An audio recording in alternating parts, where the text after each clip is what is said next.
When I arrived at Henry Bourassa Park in Montreal North, evening was setting in and the sun was peeking through the trees. The sound of children playing was ever present, and it was hard to imagine that this was the scene of a shooting. Just a mere 2 years ago, Freddy Villanueva was shot and killed by a police officer in this very park.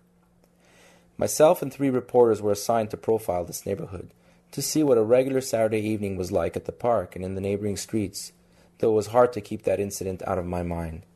In fact, one of the last times I was here was to cover the shooting the morning after it happened and into the nights when the riot started. As I roamed the paths, I didn't know where to begin or what to look for, but the peaceful and playful nature of the park was evident and very present.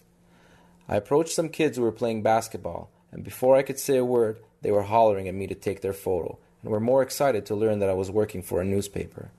They quickly got into form and started a pickup game, happy to show off their prowess for the camera. They played with the intensity as though no one was watching, and while shooting, I realized that maybe it wouldn't be that difficult after all to catch the personality of this neighborhood. I moved on and met Cynthia, who spoke no French or English but an eloquent Spanish. She was skating up and down the skateboard ramp with the energy only a 12-year-old girl could have.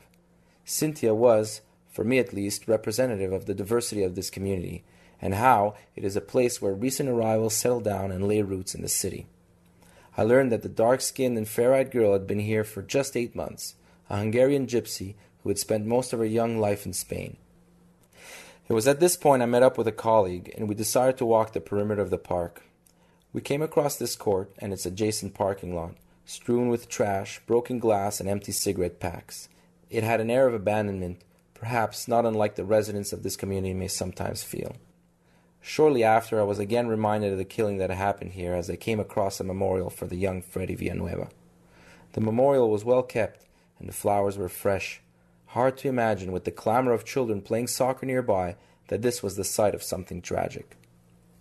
Local community workers organize a soccer league where games take place every Saturday evening. The concept is simple: free soccer for kids who simply could not afford to play in an organized league. In this league, kids of all ages ranging from 6 to 17 years play on the same teams, where players are penalized for not showing team spirit and camaraderie. The soccer league also helps keep idle youth off the streets. I saw this young couple from afar talking to each other. With the sunlight hitting them the way it was and the intensity between them, it was hard to pass up this photo op. They too, I felt, were representative of the community. Alexandra, a young Quebecoise, her family here for generations, and Rafik, a young Algerian who has only been in Canada for 11 months. As the sun was setting, children and their families were still playing in the playground, and this image is, for me, the epitome of a summer's day in the city. 2 young cousins pushing each other on the swings, another carefree summer day coming to an end. It was when the sun was virtually gone I ventured into bocce territory, a game I had played and seen being played while growing up in Montreal. I almost felt at home. These 2 men were very much into their game, though other men watching the match were weary of the changing nature of their neighborhood, feeling at times unsafe. The decision was a close one. I was asked which ball I thought was closer to the Palina. Green, I said. It called for a tape measure, which they readily drew. Upon official inspection, I indeed was right. Green was closer and got the point. At this point, I decided to venture out of the park and join a reporter at a local barber shop. It was on my way when I spotted this young girl in a bright red dress. She and her family, decked out in their best, were in stark contrast to the block apartments they were walking by. Young Marjorie was a bridesmaid and was on her way to a wedding. Just a regular neighborhood, I told myself, as I was hanging outside the barber shop, across the street from where this photo was taken, had told me. And hard to imagine that this was the scene a mere 15 minutes later.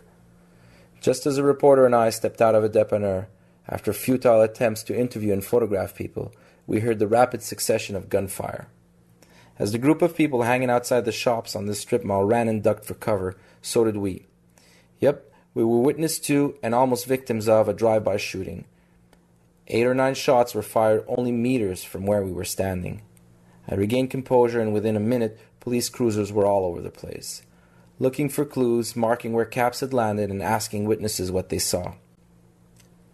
I saw these 2 young girls walking towards me shortly after that happened, and what struck me was their nonchalance towards the fact that there were so many police cars and a fire truck right there in their neighborhood.